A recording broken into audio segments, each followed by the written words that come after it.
The heat shivered on the pale grass and thorn bushes as a honey badger approached, his nose in the bushes. Ahead, under a patch of thorns, a pack of African wild dogs rested in a tangle of legs and striped fur. The badger kept to the shade, testing the wind, skirting an anthill, tasting the tracks of beetles and lizards. Then he caught another signal. The dogs, ears hanging loose, panting, drifting off to sleep. The badger slowed, belly down almost to the sand, using the bushes as a screen. It slipped through, invisible at 5 paces. Near the cave entrance, the scent changed. Milk, down, old fur, new dirt, and a nose confirmed what the tracks had suggested. The pups were below.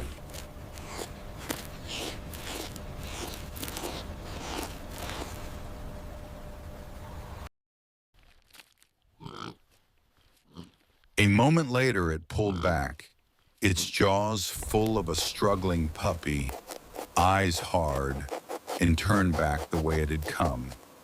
The puppy gave a shrill, urgent yelp. The sound set the pack's ears alight, and the quiet became a storm of barking and hurried footsteps.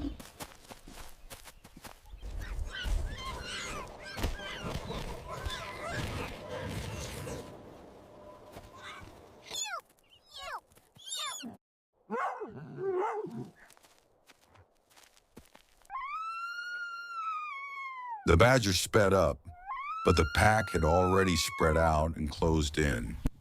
He dropped the pups safely on the ground and turned to face the encirclement.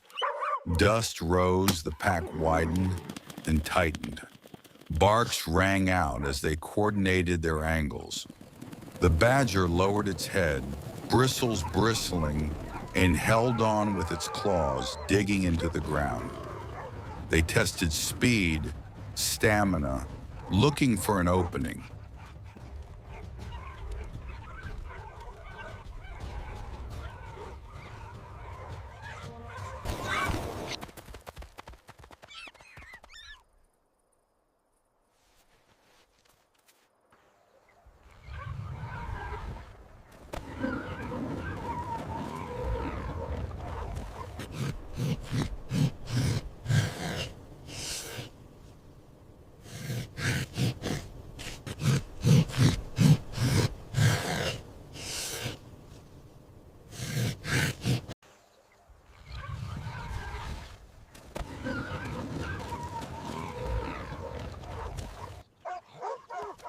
The badger gave them no chance, only short, brutal counterattacks. At the edge of the fight, a dog tore at its shoulder. Blood dotted its fur. The badger ignored the pain and lunged forward, squeezing through a gap that forced the circle to reset.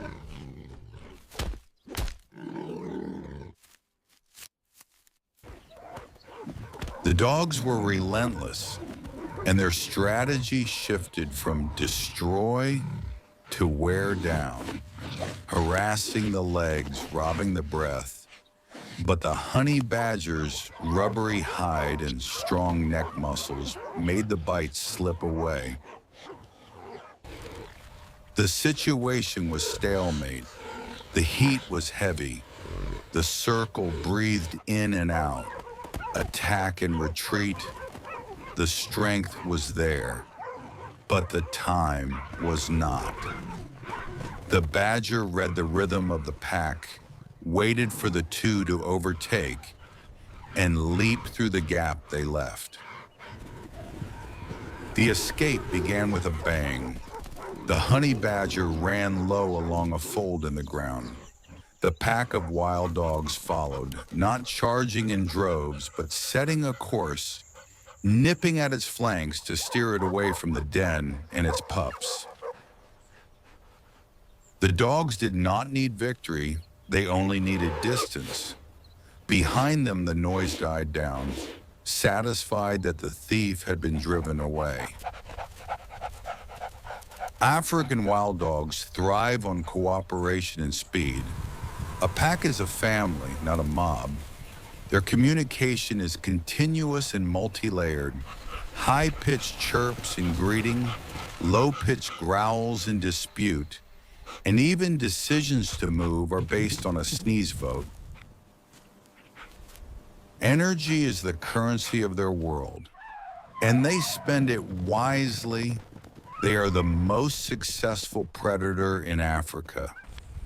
Not because of brute force, but because of endurance, relay pressure, and perfect coordination. Now the adults stretched, their noses testing the wind. With the young safely hidden in the cool earth, the hunters spread out in a loose line and scurried through the underbrush. They read the ground for a trail. A green twig had just been chewed off. Then the whole herd parted ways as a thicker scent trail swept across the path. Impala. The pace quickened. The first glimpse was a fleeting shadow. White tails flashed and the dogs surged.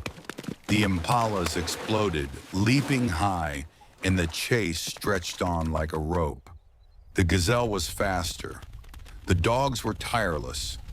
A whinnying went up as the herd adjusted. One pressed close, another swerved to cut the way. The gazelle slipped where the soft ground began, and the herd converged. The struggle ended in a heartbeat.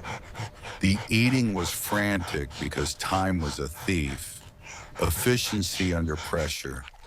In minutes, it was all over.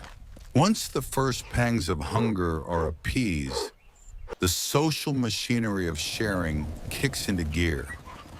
A hunter backs off, coughs, and regurgitates a warm, heavy, half-digested mass of meat, perfect for short jaws, and a group of puppies huddles together to take it. Family defines the next choices. The wild dogs return to their dens, not as individuals, but as shifting roles as needed. Hunter, protector, teacher. Their bond is not sentimental, it is strategic. They don't own land, they walk through it. They survive by giving, not hoarding. In their world, power is measured by how many people you can feed and still run at dawn. Go together, come back together, and keep the smaller footsteps safe.